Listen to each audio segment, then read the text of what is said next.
అందరికీ నమస్తే అండి. ఈరోజు నాకు చాలా బాధ అనిపిస్తుంది. రంగారెడ్డి జిల్లా షాబాద్ మండలం దైవగూడలో జరిగినటువంటి వరుస సంఘటనలను చూసి నా మనసు కలత చెందింది. నిజంగా చెప్పాలంటే ఈ వార్త విన్న తర్వాత ప్రతి ఒక్కరి మనసులో ఏముందో చెప్తాను.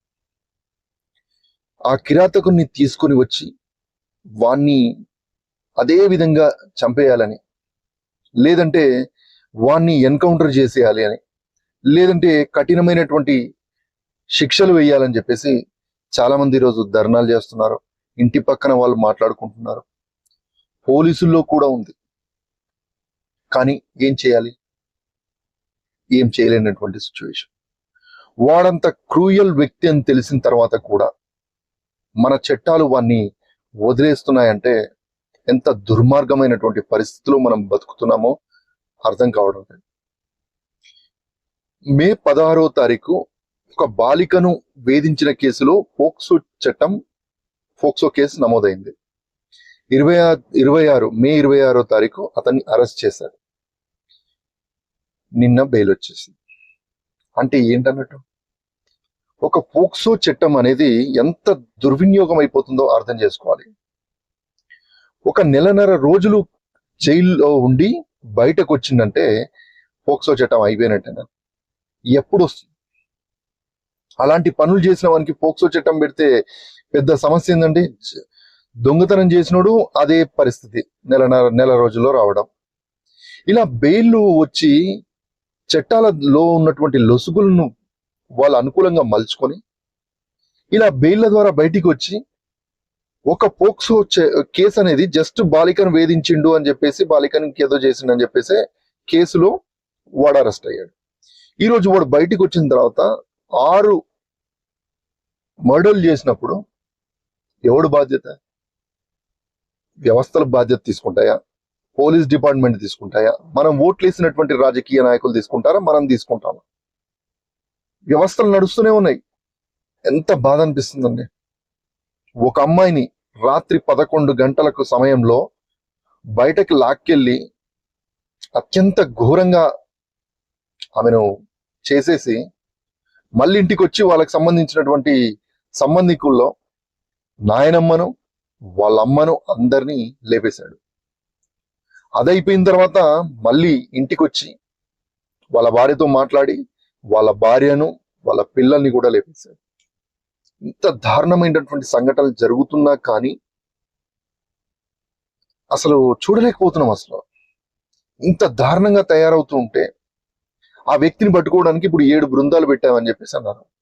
7 బృందాలు కాకపోతే 30 బృందాలు పెడతారు. ఇప్పుడు పని అయిపోయిన తర్వాత పట్టుకుంటారు. లేదంటే వాడు ఎక్కడో పోయాడు అనుకోండి. సరే, పట్టుకున్నారు, ఏం చేస్తారండి? రిమాండ్కి పంపిస్తారు. ఒక నెల రోజులు అడావిడి ఉంటుంది. తర్వాత ఏమైపోతుంది? మళ్ళీ ఎప్పుడో సత్ప్రవర్తన కలిగిండని చెప్పేసి, ఇది కలిగిండని చెప్పేసి మళ్ళీ బయటకు వస్తాడు. మళ్ళీ 2-3 చేస్తాడు. అంతేగా? దీనికి శాశ్వత పరిష్కారం అనేది లేదా? గతంలో నిజామాబాద్లో కూడా ఇలాగే జరిగితే బావిలో చంపేసి బావిలో పడేశారు. ఏం చేశారండి? ఇంత దారుణం అండి. చూస్తుంటే కలిచివేస్తుంది అసలు. ఇలాంటివి మన హైదరాబాద్ కానీ మన దేశంలో జరుగుతున్నటువంటి సంఘటనలు చూస్తూ ఉంటే మనం ఎటుపోతున్నామో అర్థం కావట్లేదు. పోలీసులు కేసులు పెడుతున్నాం, వాళ్ళు కంప్లైంట్ ఇస్తున్నారు, కౌన్సిలింగ్. ఏం కౌన్సిలింగ్ ఇస్తున్నారు? ఏం కంప్లైంట్ ఇస్తున్నారు? ఎటువంటి పనిష్మెంట్స్ ఉన్నాయి? మన చట్టాల్లో ఏ ఏ రకంగా ఉన్నాయి? చట్టాలు ఏం చేస్తున్నాయి? అంటే మీకు జరగట్లేదనే కదా రాజకీయ నాయకులు ఈరోజు ధర్నా కొంతమంది ప్రజలు అక్కడ ధర్నాలు చేస్తున్నారు. ధర్నాలు చేస్తే ఏమొస్తుందండి? రాజకీయ నాయకులు వచ్చి పరామర్శించడానికి వస్తున్నారు. మీరు వాళ్ళని ఘెరావ్ చేస్తే ఏమొస్తుంది? మన చట్టాలు సరిగా లేనప్పుడు, మీరు ఓట్లేసేటువంటి నాయకులు సరిగా లేనప్పుడు, మనం ఓట్లేసే వాళ్ళు డబ్బులు తీసుకుని ఓట్లేస్తున్నప్పుడు ఈ చట్టాలు ఉంటేంది పోతేంది? ఎన్ని జరుగుతున్నాయండి సినిమాల్లో. నిజంగా ఇలాంటి సంఘటనలు చూస్తుంటే కొన్ని సినిమాల్లో చూసా. తమిళ సినిమాకి సంబంధించినటువంటి నటుడు కార్తీ నటించినటువంటి ఒక పోలీస్ ఆఫీసర్ సంబంధించినటువంటి సినిమా. దాంట్లో అత్యంత ఘోరంగా చంపేస్తుంటారు. దాంట్లో నిజంగా జరిగితే ఎంత దారుణంగా ఉంటాయా అని చెప్పేసి అనిపించింది. ఇప్పుడు దారుణమైనటువంటి పరిస్థితులు కళ్ళ ముంద ఒక మైనర్ బాలికను తీసుకొని వెళ్ళి అత్యంత ఘోరంగా చేసినటువంటి సంఘటన మళ్ళీ ఇంటికి వచ్చి వాళ్ళ అమ్మని వాళ్ళ నాయనమ్మని ఖతం చేశాడు. మళ్ళీ అదే రాత్రి 11 గంటల నుండి 1 వరకు జరిగినటువంటి వరుస సంఘటనలు చూస్తే భయభ్రాంతులకు గురయ్యేటువంటి పరిస్థితి కనిపిస్తుంది. వాడు పోక్సో కేసులో అరెస్ట్ అయ్యి బెయిల్ మీద బయటకు వచ్చాడంటే మన వ్యవస్థలు ఎంత దారుణంగా ఉన్నాయో అర్థం చేసుకోండి. మన చట్టాలు ఎంత బలహీనంగా ఉన్నాయో అర్థం చేసుకోండి. మీరు ఆ లెవెల్లో ఉంటారు కాబట్టి మీకు కాదు. కాబట్టి గతంలోనే వాళ్ళ తండ్రిని కూడా మద్యం పెట్టి లేపేశాడంట. అంటే ఇప్పటి వరకు జరిగినటువంటి వాటిలో 7 పైగా ఇలాంటి సంఘటనలు ఊర్లో ఇంకా గొడవలు జరిగాయంట. ఈ రోజుల్లో ఎవడైనా కొట్టాడనో లేకపోతే ఇంకేదో చేశాడని చెప్పేసి పోలీస్ స్టేషన్కి వెళ్ళి కంప్లైంట్ ఇచ్చినా లేకపోతే పోలీసులు కౌన్సిలింగ్ చేసినా మన బతుకు బస్ స్టాండే, మన ప్రాణాలు పోవాల్సిందే, అయిపోయినట్టే. ఇంకేముంది? చట్టాల్లో వాళ్ళు బెయిల్ తీసుకొని బయటకు వస్తుంటే ఇంకేం జరుగుతుందండి? ఈ రోజు మనం ధర్నా చేసి వాని పట్టుకోవాలి, కఠిన శిక్షలు ఇవ్వాలి. ఏం శిక్షలు ఇస్తామండి? ఒకవేళ పోలీసులు కోపం మీద ఎన్కౌంటర్ చేస్తే మీడియా మొత్తం మళ్ళీ ఇటు డైవర్ట్ అయిపోయి అటు సపోర్ట్ చేస్తుంది.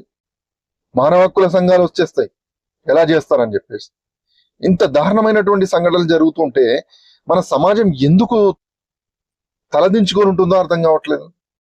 రాత్రి 11 గంటల నుంచి అర్ధరాత్రి 1 గంట వరకు జరుగుతున్నటువంటి వరుస సంఘటనల పైన ఎవ్వరూ మాట్లాడలేదు. మాట్లాడినా తూతూ మంత్రంగా అయిపోయింది. ఇంకేముంది? మీడియా ఈ రోజు రేపు 2-3 రోజులు అరుస్తుంది, పోతుంది, కథం అయిపోతుంది. పోలీసులు వాళ్ళ పని వాళ్ళు చేస్తున్నారు. మనకు కఠినమైనటువంటి చట్టాలు వద్దా? ఇలా వరుస సంఘటనలు జరుగుతూ ఉంటే ఇంకా శాంతి భద్రతలు ఉన్నాయా లేవా అనేది అర్థం కాదు. ప్రభుత్వాలు ఏం చేస్తాయండి? చట్టాలు ఎవరి దగ్గర ఉన్నాయి? పనిష్మెంట్లు ఎవరి దగ్గర ఇవ్వాలి? ఇప్పుడు సిఐ నాగరాజు ఆంధ్రప్రదేశ్ లో జరిగినట్టు వాడు 23 కేసులు ఉన్నోని ఇలా ఏదో చేసేసాడు. ఇప్పుడు దానికి కేసులు ఇవన్నీ పోలీసులు ఏం చేయగలుగుతారు? కఠిన చట్టాలు ఏమేస్తాం?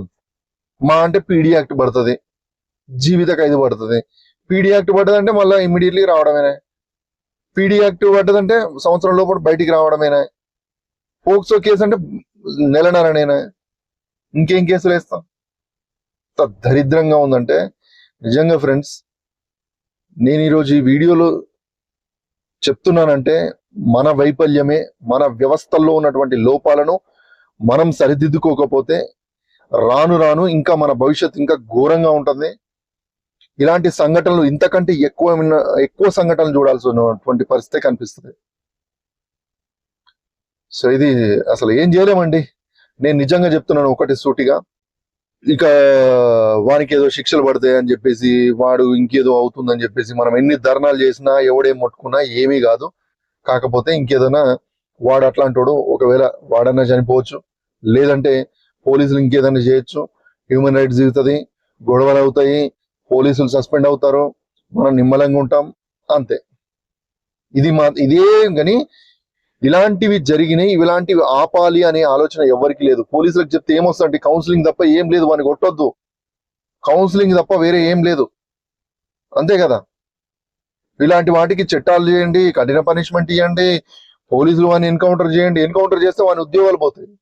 ఇదండి, చాలా బాధతో చెప్తున్నాను. ఆ చిన్నారులను చూస్తున్నా కానీ వాళ్ళని చూస్తుంటే ఎంత బాధ అనిపిస్తుందంటే చెప్పలేంలే. వాటిని చెప్తే కూడా మనం ఈ యూట్యూబ్ లో పెట్టాలంటే కూడా చాలా కష్టంగానే ఉంది, చెప్పలేక. సో మనం మారితేనే మన వ్యవస్థ మారుతుంది, అందరూ మారుతారు. ఏం చేయలేమని చెప్తున్నా. ఇప్పుడు ధర్నాలు చేసి ఇంకేదో చేస్తున్నాము ఏమో అవుతుంది అని చెప్పేసి అని ఏమి చెయ్యలేము, వాని ఏం పీకకూడదు, పీకలేము. ఇది పరిస్థితి. ఇలాంటివి ఇంకా జరుగుతూనే ఉంటాయి. గిదే ధర్నాలు చేస్తాం, గిదే ఎమ్మెల్యేలను గెలవ చేస్తాం, గిదే అనిపిస్తాం. ఎక్కడున్నాయి చట్టాలు? ఏం చేస్తున్నాం? ఏం బతుకుంటాం?